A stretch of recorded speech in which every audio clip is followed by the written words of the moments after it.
ಶ್ರೀ ಶರಭೇಶ್ವರ ಸಹಸ್ರನಾಮಾವಳಿಃ. ಓಂ ಶ್ರೀನಾಥಾಯ ನಮಃ. ಓಂ ರೇಣುಕಾನಾಥಾಯ ನಮಃ. ಓಂ ಜಗನ್ನಾಥಾಯ ನಮಃ. ಓಂ ಜಲಾಶ್ರಯಾಯ ನಮಃ. ಓಂ ಶ್ರೀ ಗುರವೇ ಗುರುಗಮ್ಯಾಯ ನಮಃ. ಓಂ ಗುರುರೂಪಾಯ ನಮಃ. ಓಂ ಕೃಪಾನಿಧಯೇ ನಮಃ. ಓಂ ಹಿರಣ್ಯವಾಹವೇ ನಮಃ. ಓಂ ಸೇನಾನ್ಯೇ ದಿಕ್ಪದಯೇ ನಮಃ. ಓಂ ತರುರಾಜೇ ನಮಃ. ಓಂ ಹರಾಯ ಹರಿಕೇಶಾಯ ನಮಃ. ಓಂ ಪಶುಪತಯೇ ನಮಃ. ಓಂ ಮಹಾಸಸ್ಪಿಂಜರಾಯ ಮೃಡಾಯ ನಮಃ.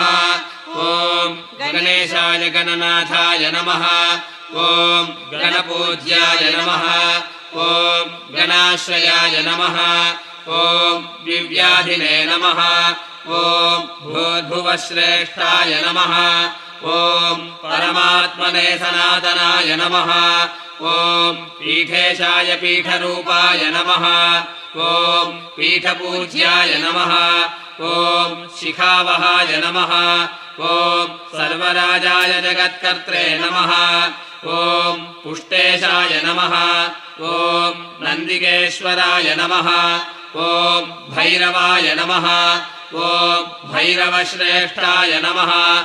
ಓಂ ಭೈರವಾಯುಧಧಾರಕಾಯ ನಮಃ. ಓಂ ಆತತಾಯಿನೇ ನಮಃ. ಓಂ ಮಹಾರುದ್ರಾಯ ನಮಃ. ಓಂ ಸುರೇಶ್ವರಾಯ ನಮಃ. ಓಂ ಸಂಸಾರಾಲಯೇ ನಮಃ. ಓಂ ಸಿದ್ಧಿಸಿದ್ಧಪ್ರದಾಯ ನಮಃ. ಓಂ ಸಾಧ್ಯಾಯ ನಮಃ. ಓಂ ಸಿದ್ಧಮಂಡಲಪೂಜಿತಾಯ ನಮಃ.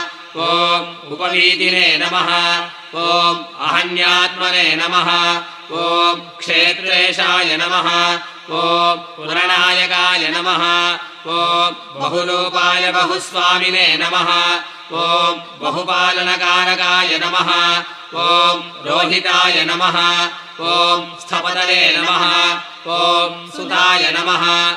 ಓಂ ವಾಣಿರಾಯ ನಮಃ. ಓಂ ಮಂತ್ರಿಣೇ ನಮಃ. ಓಂ ಅನಾಥನಾಥಾಯ ನಮಃ. ಓಂ ಪಾದರೂಪಾಯ ನಮಃ. ಓಂ ಪದಪ್ರಾಪ್ತಾಯ ನಮಃ. ಓಂ ಪದೇಶಾಯ ಪದನಾಯಕಾಯ ನಮಃ. ಓಂ ಕಕ್ಷೇಶಾಯ ನಮಃ. ಓಂ ಹುತಭುಗ್ದೇವಾಯ ನಮಃ. ಓಂ ಭುವಂತರೇವಾರಿವಸ್ಕೃತಾಯ ನಮಃ. ಓಂ ಧೂತಿಕಾಮಾಯ ನಮಃ. ಓಂ ಧೂತಿನಾಥಾಯ ನಮಃ. ಓಂ ಶಾಂಭವಾಯ ನಮಃ. ಓಂ ಶಂಕರಪ್ರಭವೇ ನಮಃ. ಓಂ ಉಚ್ಚೈರ್ಘೋಷಾಯ ನಮಃ. ಓಂ ಘೋರರೂಪಾಯ ಪದ್ದೀಶಾಯ ನಮಃ. ಓಂ ಪಾಶಮೋಚಕಾಯ ನಮಃ. ಓಂ ವೀರ್ಯಾಯ ನಮಃ. ಓಂ ವೀರ್ಯಕರಾಯ ನಮಃ. ಓಂ ವೀರವೀರೇಶವರದಾಯಕಾಯ ನಮಃ. ಓಂ ಓಷಧೀಶಾಯ ನಮಃ. ಓಂ ಪಂಚವಕ್ತ್ರಾಯ ನಮಃ. ಓಂ ಹೃತ್ಸವೀತಾಯ ನಮಃ. ಓಂ ಭಯಾಂಧಕಾಯ ನಮಃ. ಓಂ ವೀರನಾಥಾಯ ನಮಃ. ಓಂ ವೀರರೂಪಾಯ ವೀರಘ್ನೇ ನಮಃ. ಓಂ ಆಯುಧಧಾರಕಾಯ ನಮಃ. ಓಂ ಸಹಮಾನಾಯ ನಮಃ. ಓಂ ಸ್ವರ್ಣರೇತಸೇ ನಮಃ. ಓಂ ನಿರ್ವ್ಯಾಧಿನೇ ನಿರುಪಪ್ಲವಾಯ ನಮಃ. ಓಂ ಚತುರಾಕ್ರಮನಿಷ್ಠಾಯ ನಮಃ. ಓಂ ಚತುರ್ಮೂರ್ತಯೇ ನಮಃ. ಓಂ ಚತುರ್ಭುಜಾಯ ನಮಃ. ಓಂ ಆವ್ಯಾಧಿನೀಶಾಯ ನಮಃ. ಓಂ ಕಕುಭಾಯ ನಿಷಂಗಿನೇ ನಮಃ. ಓಂ ಸ್ತೋಷಕಾಯ ನಮಃ. ಓಂ ಷಷ್ಠೀಶಾಯ ನಮಃ. ಓಂ ಘಟಿಕಾರೂಪಾಯ ನಮಃ. ಓಂ ಮಲ್ಲಸಂಕೇತವರ್ಧಕಾಯ ನಮಃ. ಓಂ ಮಂತ್ರಾತ್ಮನೇ ನಮಃ. ಓಂ ತಸ್ಕರಾಧ್ಯಕ್ಷಾಯ ನಮಃ. ಓಂ ವಂಚಕಾಯ ನಮಃ. ಓಂ ಪರಿವಂಚಕಾಯ ನಮಃ. ಓಂ ನವನಾಥಾಯ ನಮಃ. ಓಂ ಭವಾಂಗಸ್ಥಾಯ ನಮಃ. ಓಂ ಪರಚಕ್ರೇಶ್ವರಾಯ ನಮಃ. ಓಂ ವಿಭವೇ ಅರಣ್ಯೇಶಾಯ ನಮಃ. ॐ परिचराय निचेरवे नमः ॐ ताररक्षकाय नमः ॐ वीरवालिप्रियाय नमः ॐ शान्ताय नमः ॐ युद्धविक्रमदर्शकाय नमः ॐ प्रकृतीशाय नमः ॐ गिरिजराय कुलुञ्चेशाय नमः ॐ गुहेष्टदाय नमः ॐ पञ्चपञ्चकतत्त्वस्थाय नमः ॐ तत्त्वातीतस्वरूपकाय नमः ॐ भवाय नमः ॐ शर्वाय नमः ॐ नीलकण्ठाय कपर्दिने नमः ॐ त्रिपुरान्तकाय श्रीमन्तराय नमः ॐ श्रीकलानाथाय नमः ॐ शयोधशेयो मारिधये नमः ॐ युक्तकेशाय नमः ॐ गिरिशाय नमः ॐ सहस्राक्षाय नमः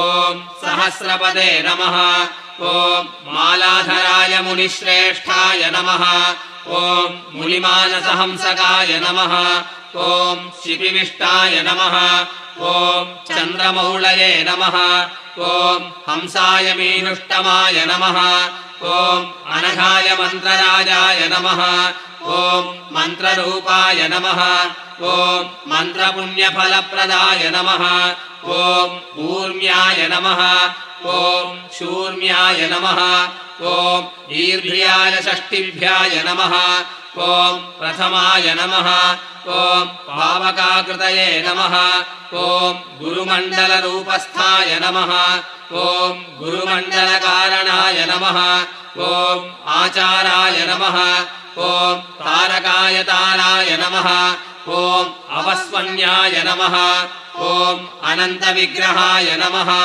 ॐ स्थितिमण्डलरूपाय नमः ॐ वृद्धिक्षयविवर्जिताय नमः ॐ दिव्यश्रोतस्याय नमः ॐ ईशानाय नमः ॐ सूर्याय नमः ॐ पल्यकदोदयाय नमः ॐ प्रथमप्रथमाकाराय नमः ॐ द्वितीयाय नमः ॐ शक्तिसंयुताय नमः ॐ गुणत्रयतृतीयाय नमः ॐ युगरूपचतुर्थकाय नमः ॐ पूर्वजाय नमः ॐ अपरजाय नमः ॐ ज्येष्ठाय नमः ॐ कनिष्ठाय नमः ॐ विश्वलोचनाय नमः ॐ पञ्चभूतात्मसाक्षीशाय नमः ॐ ऋतुषड्भावभावनाय नमः ॐ अप्रगल्भाय नमः ॐ मध्यमाय नमः ॐ जघन्याय नमः ॐ सुधन्याय शुभाय नमः ॐ सप्तधातुस्वरजपाय नमः ॐ अष्टमहासिद्धसिद्धिदाय नमः ॐ प्रतिसूर्याय नमः ॐ अनन्तरूपाय नमः ॐ सौम्याय नमः ॐ याम्याय नमः ॐ सुराश्रयाय नमः ॐ नवनाथाय नमः ॐ नवार्तस्थाय नमः ॐ दशदिग्रूपतारकाय नमः ॐ रुद्रैकादशकालकाय नमः ॐ द्वादशादित्यदीपकाय नमः ॐ वन्याय नमः ॐ अवसान्याय नमः ॐ भूतात्मने नमः ॐ श्रवाय नमः ॐ प्रक्ष्याय नमः ॐ प्रतिश्रवाय नमः ॐ वञ्चनातीताय नमः ॐ विसर्गस्वरभूषणाय नमः ॐ आकर्षणाय महासेनाय नमः ॐ महावीराय महारथाय नमः ॐ अनन्ताय अव्ययाय नमः ॐ आद्याय नमः ॐ आदिशक्तिवरप्रदाय नमः ॐ श्रुतसेनाय नमः ॐ श्रुतसाक्षिणे नमः ॐ कवचिने नमः ॐ वशकृते वशाय नमः ॐ आनन्दाय आद्यसंस्थानाय नमः ॐ आदिकारणलक्षणाय नमः ॐ आहनन्याय नमः ॐ अनन्याय नाथाय नमः ॐ दुन्दुभ्याय नमः ॐ दुष्टनाशकाय कर्त्रे नमः ॐ कारयित्रे नमः ॐ कार्याकार्यकारणपावनाय नमः ॐ तृष्णवे नमः ॐ प्रमृषाय नमः ॐ ईशान्याय वदान्याय नमः ॐ वेदवित्तमाय नमः ॐ कलानाथाय नमः ॐ कलातीताय नमः ॐ काव्यनाटकबोधकाय नमः ॐ तीक्ष्णेशवे नमः ॐ वाणिविधुराय नमः ॐ सायुधाय नमः ॐ शस्त्रविक्रमाय नमः ॐ कालहन्त्रे नमः ॐ कालसाध्याय नमः ॐ कालचक्रप्रवर्तकाय नमः ॐ सुधन्विने नमः ॐ सुप्रसन्नात्मने नमः ॐ प्रविविक्ताय सदागतये नमः ॐ भवघ्नाय नमः ॐ शत्रुसंहर्त्रे नमः ॐ गमनागमनवर्जिताय नमः ॐ कालाग्निरुद्रसंहर्ताय नमः ॐ कालान्धकभयङ्कराय नमः ॐ खगेशाय नमः ॐ खगनाथाय नमः ॐ खगशक्तिपरायणाय नमः ॐ यज्ञकर्मबलाध्यक्षाय नमः ॐ यज्ञमूर्तये नमः ॐ अनादुराय नमः ॐ घनश्यामाय नमः ॐ घनानन्दाय नमः ॐ घनाधारप्रयातकाय नमः ॐ धनकर्त्रे नमः ॐ धनत्रात्रे नमः ॐ धनबीजसमुद्धिताय नमः ॐ लोभ्याय नमः ॐ उलभ्याय नमः ॐ पर्णसद्याय नमः ॐ पर्णपुरातनाय नमः ॐ पकारसिद्धिसाध्याय नमः ॐ वेदवर्णनसङ्गकाय नमः ॐ भूताय भूतपतये नमः ॐ भूयसे भूधराय नमः ॐ भूतरायुधाय नमः ॐ छन्दस्साराय नमः ॐ छन्दःकर्त्रे नमः ॐ छन्दसे नमः ॐ अन्वयधारकाय नमः ॐ भूतसङ्घाय नमः ॐ भूतमूर्तये नमः ॐ भूतिराजे नमः ॐ भूतिभूषणाय नमः ॐ चित्रसिंहासनाधीशाय नमः ॐ भिन्नशत्रे नमः ॐ समृद्धिमते नमः ॐ मदनाय मादकाय नमः ॐ मान्याय मधुराय नमः ॐ मधुरप्रियाय नमः ॐ जपाय जपप्रियाय नमः ॐ जप्याय नमः ॐ जपसिद्धिप्रदायकाय नमः ॐ जपसङ्ख्याजपाकाराय नमः ॐ सर्वमन्त्रजपप्रियाय नमः ॐ मधवे नमः ॐ मधुकराय नमः ॐ अक्रूराय नमः ॐ मधुराय मदनान्तकाय नमः ॐ जशरूपधराय नमः ॐ जशवृद्धिविवर्धकाय नमः ॐ यमशासनकर्त्रे नमः ॐ यमपूज्याय नमः ॐ यमाधिपाय नमः ॐ निरञ्जनाय निराधराय नमः ॐ निर्लिप्ताय निरुपाधिकाय नमः ॐ टङ्कारार्थाय नमः ॐ शिवप्रीताय नमः ॐ टङ्कारार्थकलाश्रयाय नमः ॐ निष्प्रपञ्चाय नमः ॐ निराकाराय नमः ॐ निरीहाय निरुपद्रवाय नमः ॐ समर्थप्रतिसामान्याय नमः ॐ मन्त्रसारसुसाधकाय नमः ॐ सत्त्वाय सत्त्वगुणोपेताय नमः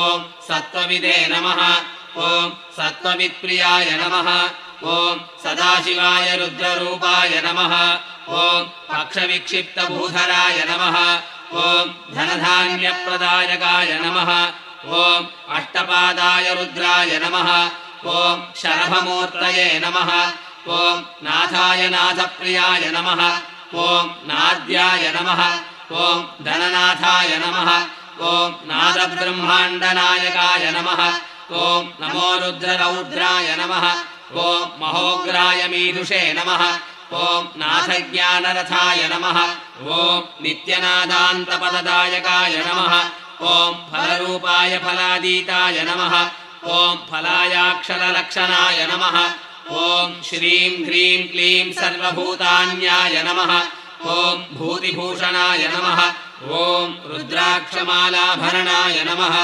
ॐ रुद्राक्षप्रियवत्सलाय नमः ॐ रुद्राक्षवक्षसे नमः ॐ रुद्राक्षरूपाय नमः ॐ रुद्राक्षभूषणाय नमः ॐ फलदाय फलकर्त्रे नमः ॐ फलकर्त्रे फलप्रियाय नमः ॐ फलाश्रयाय फलातीताय नमः ॐ फलमूर्तये निरञ्जनाय नमः ॐ बलानन्ताय नमः ॐ बलक्रामाय नमः ॐ बलीशाय नमः ॐ बलनायकाय नमः ॐ ऐं गां ग्रां ह्रां वीरभद्राय नमः ॐ सम्भ्राजे नमः ॐ दक्षमखान्तकाय नमः ॐ भविष्यज्ञाय भयत्रात्रे नमः ॐ भयकर्त्रे नमः ॐ भयारिघ्ने नमः ॐ विघ्नेश्वराय नमः ॐ विघ्नकर्त्रे नमः ॐ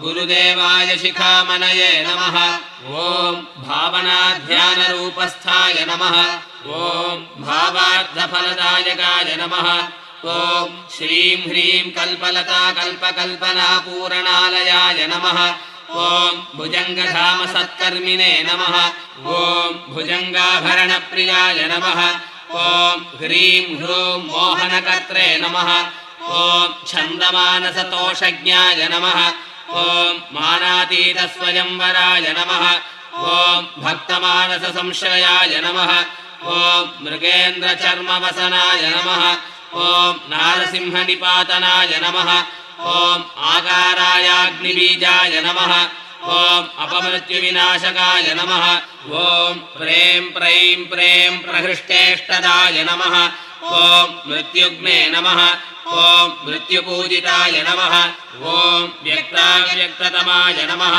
ॐ अव्यक्ताय नमः ॐ अतिलावण्यसुन्दराय नमः ॐ रथिनाथरथिप्रियाय नमः ॐ निधिनाथधनाधिपाय नमः ॐ निधिनाथधनधाय नमः ॐ रमाप्रियकराय रम्याय नमः ॐ अलिङ्गलिङ्गात्मविग्रहाय नमः ॐ क्षरों क्षरों क्षरों क्षरों ग्रहाकाराय नमः ॐ रक्तविक्रियविग्रहाय नमः ॐ ग्रहाग्रहविलक्षणाय नमः ॐ नमः पक्षिराजाय नमः ॐ धावाग्निरूपकाय नमः ॐ घोरपातकनाशनाय नमः ॐ सूर्यमण्डलसुप्रभाय नमः ॐ पवनाय नमः ॐ भावनागम्याय नमः ॐ महाकालाय नमः ॐ मलापहाय नमः ॐ वर्धमानाय नमः ॐ बुद्धिरूपाय नमः ॐ विश्वभक्तप्रियोत्तमाय नमः ॐ ह्रूं ह्रूं सर्वगाय नमः ॐ सर्वस्मै नमः ॐ सर्वजित्सर्वनायकाय नमः ॐ जगदेकप्रभुस्वामिने नमः ॐ जगद्वन्द्याय जगन्मयाय नमः ॐ सर्वान्तराय नमः ॐ सर्वव्यापिने नमः ॐ सर्वकर्मप्रवर्तकाय नमः ॐ जगदानन्ददाय नमः ॐ जन्मजरामरणवर्जिताय नमः ॐ सर्वार्थसाधकाय नमः ॐ साध्यसिद्धिसाधनसाधकाय नमः ॐ खड्वाङ्गिने नीतिमते नमः ॐ साध्यानदेवतात्मने नमः ॐ आत्मसम्भवाय नमः ॐ हविर्भोक्त्रे नमः ॐ हविप्रीताय नमः ॐ हव्यवाहनभव्यकृते नमः ॐ कपालमालाभरणाय नमः ॐ कपालिने नमः ॐ विष्णुवल्लभाय नमः ॐ श्रीं ह्रीं प्रवेशरोग्नस्थूलास्थूलविशारदाय नमः ॐ कालाधीशाय त्रिकालज्ञाय नमः ॐ दुष्टनिग्रहकाचराय नमः ॐ हूं हूं हूं हूं नटवरमहानाट्यविशारदाय नमः ॐ क्षमाकारक्षमानाथाय नमः ॐ क्षमापूरितलोचनाय नमः ॐ वृषाङ्गवृषभाधीशाय नमः ॐ क्षमासाधनसाधकाय नमः ॐ क्षमाचिन्तनसुप्रीताय नमः ॐ वृषात्मने नमः ॐ वृषभध्वजाय नमः ॐ क्रों क्रों क्रों क्रों महाकायाय नमः ॐ महावक्षसे नमः ॐ महाभुजाय नमः ॐ मूलाधारनिवासाय नमः ॐ गणेशाय सिद्धिदारकाय नमः ॐ महास्कन्धाय नमः ॐ महाग्रीवाय नमः ॐ महावक्त्राय नमः ॐ महाशिरसे नमः ॐ जाचेष्टाय नमः ॐ महोदर्याय नमः ॐ महादंश्राय नमः ॐ महाहनवे नमः ॐ सुन्दरभ्रुवे नमः ॐ सुनयनाय नमः ॐ षट्चक्राय नमः ॐ सर्वलक्षणाय नमः ॐ मणिपूरमहाविष्णवे नमः ॐ सुललाटाय नमः ॐ सत्यवाक्याय नमः ॐ धर्मवेत्रे नमः ॐ प्रजारञ्जनकारणाय नमः ॐ स्वाधिष्ठानाय रुद्ररूपाय नमः ॐ सत्यज्ञाय सत्यविक्रमाय नमः ॐ ह्लौं ह्लौं गां गां महादेवाय नमः ॐ दृढशक्तिसमाहिताय नमः ॐ कृतज्ञाय कृतकृत्यात्मने नमः ॐ कृतकृत्यसमागमाय नमः ॐ हं हं हंसगुरवे हंसाय नमः ॐ हंसमन्त्रार्थमन्त्रकाय नमः ॐ व्रतकृद्व्रतविशिष्टव्रतविदुषे नमः ॐ महाव्रताय नमः ॐ सहस्रारसहस्राक्षाय नमः ॐ वृद्धारव्रतेश्वराय नमः ॐ व्रतप्रीतव्रताकाराय नमः ॐ चित्तनिर्वाणदायकाय नमः ॐ ह्रीं ह्रूं क्लीं श्रीं ह्रूं फट् स्वाहा अतिरागिने नमः ॐ वीतरागाय नमः ॐ कैलासानाहतध्वनये नमः ॐ मायापूरकयन्त्रस्ताय नमः ॐ रागहेतुविरागविदे नमः ॐ रागघ्नाय नमः ॐ रागशमनाय नमः ॐ रञ्जकाय रागवर्जिताय नमः ॐ सहस्रदलगर्भस्थाय नमः ॐ चन्द्रिकाद्रवसंयुताय नमः ॐ अन्तर्निष्टमहाबुद्धिप्रदात्रे नमः ॐ नीतिसत्तमाय नमः ॐ नीतिगृह्णीतिविन्नीतये नमः ॐ अन्तर्यागस्वयं सुखाय नमः ॐ विनीतिवत्सलाय नमः ॐ नीतिसंश्रयाय नमः ॐ स्वभावयन्त्रसचराय नमः ॐ धनुरूपाय नमः ॐ अलोलुपाय नमः ॐ क्षेत्रकर्मप्रवीणाय नमः ॐ क्षेत्रकर्तनवर्धनाय नमः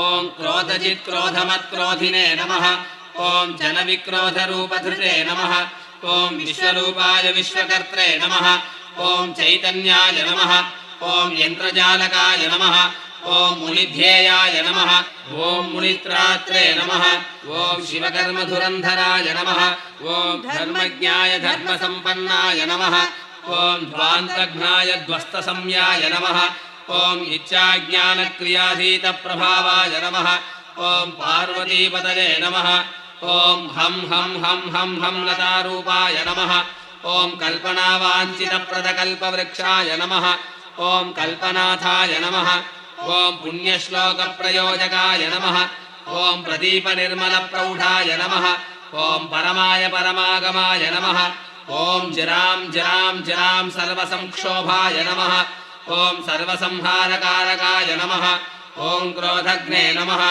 ॐ क्रोधनक्रोधिने नमः ॐ महाक्रोधनकारणाय नमः ॐ गुणवते नमः ॐ गुणवश्रेष्ठाय नमः ॐ सत्त्वविद्यावबोधकाय नमः ॐ गुणाधाराय गुणाकराय नमः ॐ सर्वकल्याणदेशिकाय नमः ॐ सत्वराय नमः ॐ सत्त्वविद्भावसत्त्वविज्ञानलोचनाय नमः ॐ वीर्यवते नमः ॐ वीर्यवित्श्रेष्ठाय नमः ॐ ह्रां ह्रीं ह्रूं क्लीं श्रीं ब्रूं ब्रौं हं श्रीं क्रों हुं फट् स्वाहा वीर्याकाराय नमः ॐ वीर्यकरच्छिन्नमूलाय नमः ॐ महाजपाय नमः ॐ अविच्छिन्नप्रभावश्रिये नमः ॐ वीर्यघ्ने नमः ॐ वीर्यवर्धकाय नमः ॐ कालवित्कालकर्त्रे नमः ॐ कालफलप्रमदनाय नमः ॐ बलाय नमः ॐ छिन्नपापाय नमः ॐ छिन्नपाशाय नमः ॐ विच्छिन्नभयनाशनाय नमः ॐ मनोन्मणये नमः ॐ महारूपाय नमः ॐ विच्छिन्नभयनाशनाय नमः ॐ विच्छिन्नसङ्घसङ्कल्पाय नमः ॐ बलप्रमथनाय नमः ॐ अमलाय नमः ॐ विद्याप्रदात्रे नमः ॐ विद्येशाय नमः ॐ शुद्धबोधसुबोधिताय नमः ॐ शुद्धबोधविशुद्धात्मने नमः ॐ विद्यामन्त्रैकसंश्रयाय नमः ॐ शुद्धसत्त्वविशुद्धान्तविद्यावेद्याय नमः ॐ विशारदाय नमः ॐ अविनाशाय नमः ॐ निराभासविशुद्धज्ञानघोराय नमः ॐ श्रीं ह्रीं ऐं सौं शिवं कुरु गुरु स्वाहा असंसाराय नमः ॐ यज्ञनाथाय नमः ॐ महायज्ञविवर्धनाय नमः ॐ नमः श्रीसोमसूर्याय नमः ॐ मूर्तिवैचित्र्यहेतवे नमः ॐ जगज्जीवजगत्प्राणाय नमः ॐ जगदात्मने जगद्गुरवे नमः ॐ आनन्दरूपवते नमः ॐ प्रकाशानन्दरूपवते नमः ॐ योगज्ञानमहाराजाय नमः ॐ योगज्ञानमहाशिवाय नमः ॐ अखण्डानन्दनाथार्याय नमः ॐ पूर्णानन्दस्वरूपवते नमः ॐ वरदायाविकाराय नमः ॐ सर्वकारणहेतवे नमः ॐ कपालिने करालाय नमः ॐ पदये पुण्यकीर्तने नमः ॐ अघोरायाग्निनेत्राय नमः ॐ दण्डिने घोररूपाय नमः ॐ विषक्तचापदण्डाय नमः ॐ कपालीशाय शम्भवे नमः ॐ हूं क्षूं ह्रूं क्लीं सिद्धाय नमः ॐ घण्टारवाय नमः ॐ सिद्धगणाय नमः ॐ गर्भघण्टाध्वनिप्रियाय नमः ॐ गजनाथाय नमः ॐ महावासाय नमः ॐ सुरदासाय नमः ॐ गणेश्वराय नमः ॐ सर्वपक्षिमृगाकाराय नमः ॐ सर्वपक्षिमृगाधिपाय नमः ॐ चित्राय विचित्रसङ्कल्पाय नमः ॐ विचित्राय विशधीतयाय नमः ॐ निर्भवाय भवनाशनाय नमः ॐ निर्विकल्पाय नमः ॐ विकल्पकृते नमः ॐ अक्षवित्पुलकाय कर्त्रे नमः ॐ गोविदाय कामशासनाय नमः ॐ निन्दाद्वेषादिकर्त्रे नमः ॐ निन्दाद्वेषापहारकाय नमः ॐ कालाग्निरुद्राय नमः ॐ सर्वेशाय नमः ॐ शरभेशाय नमः ॐ शमरूपाय नमः ॐ शमेश्वराय नमः ॐ प्रलयानलकृतव्याय नमः ॐ प्रलयानलशासनाय नमः ॐ त्र्यम्बकाय नमः ॐ अरिषड्वर्गनाशनाय नमः ॐ धनधप्रियाय नमः ॐ मक्षोभाय नमः ॐ शोभरहिताय नमः ॐ शोभदाय नमः ॐ शोभनाशनाय नमः ॐ प्रां प्रीं प्रैं प्रौं प्रमणिमन्त्र औषधादीनां शक्तिरूपाय नमः ॐ शम्भवे अप्रमेयाय देवाय नमः ॐ वषत्स्वाहा स्वधात्मने नमः ॐ द्युमूर्ध्ने नमः ॐ दशदिग्बाहवे नमः ॐ चन्द्रसूर्याग्निलोचनाय नमः ॐ पादालाङ्गिरजे नमः ॐ नीलकुक्षिप्रमुखाय नमः ॐ गगनोदराय नमः ॐ कलानाथकलाबिन्दवे नमः ॐ कलाज्योतिस्सनातनाय नमः ॐ अलौकिककलाधराय नमः ॐ कैवल्यपददायकाय नमः ॐ कौलाय नमः ॐ कुलेशाय नमः ॐ कुलजाय नमः ॐ कविकर्पूरगौराय नमः ॐ कामेश्वराय कृपासिन्धवे नमः ॐ कुशलाय कुलभूषणाय नमः ॐ कौपीनवसनाय नमः ॐ कान्ताय केवलाय नमः ॐ कल्पपादपाय नमः ॐ सौं हंसः कुन्देन्दुधवलाय नमः ॐ भस्मोद्धूलितविग्रहाय नमः ॐ भस्माभरणहृष्टात्मने नमः ॐ दुष्टपुष्टारिसूदनाय नमः ॐ स्थानवे नमः ॐ दिगम्बराय नमः ॐ भर्गाय नमः ॐ भगनेत्रविदे नमः ॐ उज्ज्वलाय नमः ॐ त्रिकालाग्निकालाय नमः ॐ कालाग्नये अद्वितीयाय नमः।